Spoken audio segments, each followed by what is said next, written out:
Welcome back to our Cryptocurrency Coin TV. In this video, we are going to talk about 7 myths about cryptocurrency. So before starting this video, please like this video, and subscribe to our channel for the future updates. Cryptocurrencies have taken the world by storm since their inception. Despite their success, many people do not understand how cryptocurrencies work and find them perplexing. Let's start at the beginning and learn about cryptocurrencies. Cryptocurrency is a form of virtual currency, or a medium of exchange that uses cryptographic protocols to ensure transaction security and authenticity.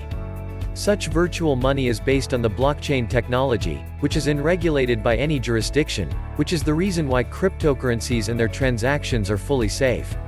Unfortunately, the idea of cryptocurrency is still in its infancy and is widely misunderstood, leading to the spread of many myths about it. We'll be celebrating Bitcoin's 10th anniversary in a few months, and with it, the birth of a class of digital assets that has revolutionized how decentralization can, and does, function in the banking, insurance, real estate, supply chain management, and other sectors. In the sense of fiat money, a decade is nothing more than a blip on the screen, a dot on the horizon.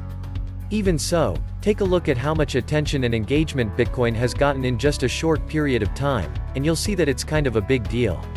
According to a recent study, more than 75% of Americans are acquainted with cryptocurrencies, and the trend is spreading globally. However, this comes at a price. A lot of familiarity combined with a lack of knowledge can lead to a slew of misunderstandings.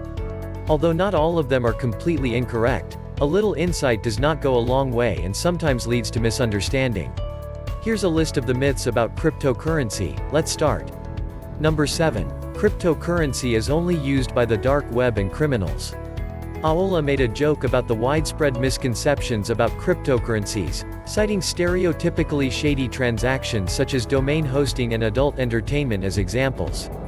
You will see cryptocurrencies being used for everyday transactions like computers if you look around. Dell revealed in July that it would participate in a pilot program with Coinbase, a third-party payment processor, to accept Bitcoin for transactions made in the United States. Dell extended the service to include Canada and the United Kingdom on February 19. Newsweek released a cover story titled, "The Rise and Fall of Silk Road, the Dark Web's Amazon," a comprehensive account of how Bitcoin was used to fund a multi-million-dollar drug company, on the same day that Dell announced the extension of its Bitcoin program. This story outperformed Dell's more mundane announcement by appealing to people's fear of the unknown, which seems to be at the root of much of the cryptocurrency skepticism. While it is true that criminals and other unsavory characters use cryptocurrency to conduct their company, the same individuals often use traditional currencies. Number 6. Cryptocurrency needs intrinsic value to be useful.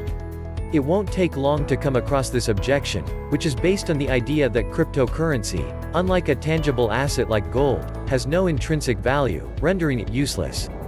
Bitcoin, which is also used to stand in for all cryptocurrency, as Coke is to soda and Kleenex is to tissue, is described by Michael Kamani, a financial trader specializing in cryptocurrency, as a digital scarce commodity that has been compared to gold, digital gold for a digital era. Bitcoin is comparable to other limited supply commodities such as precious metals, Kamani continued, adding that the U.S. Commodity Futures Trading Commission, CFTC, has controlled and classified Bitcoin as a commodity. To consider cryptocurrency as a commodity, one must consider markets, which assign value to whatever is exchanged. The value of cryptocurrency, like every other market, is determined by supply and demand. Even if cryptocurrency has no intrinsic value, it is incorrect to assume that it has no value. Number 5. Cryptocurrency mining has a massive energy footprint. Bitcoin mining, the process by which coins are created and transactions are verified, is energy-intensive and harmful to the environment, according to some critics. The explanation for this is Bitcoin's proof-of-work, consensus algorithm, which allows all blockchain nodes to process and verify every single transaction. However, several steps are being taken to increase the efficiency of cryptocurrency mining. Ethereum recently published Ethereum 2.0, which includes many steps for reliable, scalable mining, including the proof-of-stake consensus algorithm, POS. POS enables the mining process to be delegated to a smaller number of nodes while maintaining the blockchain platform's protection. Many famous cryptocurrencies already use POS, and Bitcoin is expected to follow suit soon, dramatically reducing cryptocurrency mining's energy footprint. Number 4. It's trying to replace money. Bitcoin seemed to be the undisputed king at the start of the cryptocurrency boom. Bitcoin accounted for the vast majority of the industry's market capitalization until early this year, when Ethereum, Ripple, and other currencies raced to catch up in a matter of weeks. Although Bitcoin remains the most common cryptocurrency, the industry's rapid turnover has some observers questioning if cryptocurrencies are actually currencies. Some believe that even more drastic changes are on the way. Are you one of them? The notion that cryptocurrencies could one day completely replace currency. People in high positions in various financial institutions are sometimes scandalized by cryptocurrencies' perceived challenge to fiat supremacy. Bitcoin is a con. Crypto is toxic, it can't be used, and it'll never be a substitute for fiat money. Is anybody seriously expecting crypto to replace fiat money in the near future, despite the fact that certain voices seem to be protesting a little too much at the oncoming revolt targeting old-school opaque and over-centralized institutions? And the most enthusiastic backers still see widespread implementation rather than a full replacement of the current system. Cryptocurrency aims to provide an alternative that is quicker, more stable, less expensive, and irreversible, without the need for third-party approval and supervision. The aeroplane has not replaced the automobile, and phone lines have not been cut off since the invention of email. Number 3. Cryptocurrencies are for finance people and too confusing for regular ones. Because of the necessary code, creating cryptocurrencies is not an easy task. Nevertheless, most people do not know how to make real money, so the situation is analogous. The argument is that you don't need to know anything about cryptocurrencies in order to use them, just as you don't need to know how to build a phone in order to use one. Your experience is determined by what you want to learn and do about it, so knowing the fundamentals is sufficient for activities such as trading, saving, or simply owning. Managing crypto won't be difficult if you already know how to work with real money online. Those systems are identical, and they are simple to use. New things can be perplexing, but using cryptocurrencies as one does not need you to be an expert. If we don't understand anything, it can be frightening, and the best way to cope is to learn about it. Cryptocurrencies will undoubtedly be around for a long time, and avoiding them will not help. Cash will still be preferred by traditional people, but that does not mean it is the best option. Everyone should be open to new ideas, and although new ideas aren't necessarily better, they can be. Number 2. It's anonymous.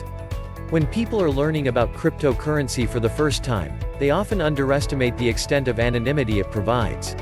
Since the concept of pseudonymity is unfamiliar to most people, it obscures rather than clarifies what crypto can accomplish. Cryptocurrencies are not the same as traditional currencies. Bitcoin, the mother of all crypto, is pseudonymous rather than anonymous. It does not reveal the user's personal data throughout the transaction.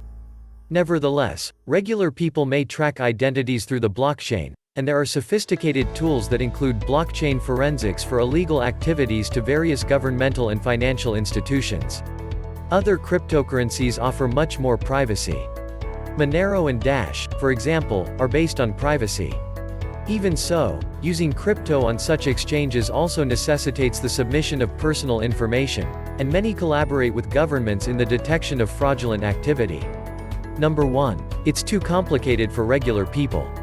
In certain ways, the code used to create cryptocurrency is more complicated than the code used to create fiat money. However, you don't need to know much about either to use their product. Cryptocurrency can be as easy or as complicated as the ability to use it. You don't need to be a car engineer to drive your sedan, and the same is true for crypto. If all you want to do is own it, trade it, invest in it, and so on, all you need to know is which exchanges to use and which wallets to use. Over the past few years, the user interface for digital assets has vastly improved, and you can now use cryptocurrency in digital transactions over the internet in almost the same way you would fiat money. As you might expect, there's a lot of crypto-related muddle floating about. What do you think of our video? Let me know in the comment section below. If you enjoy this video and want to hear from me again, be sure to hit that subscribe button before you go. Thanks for watching.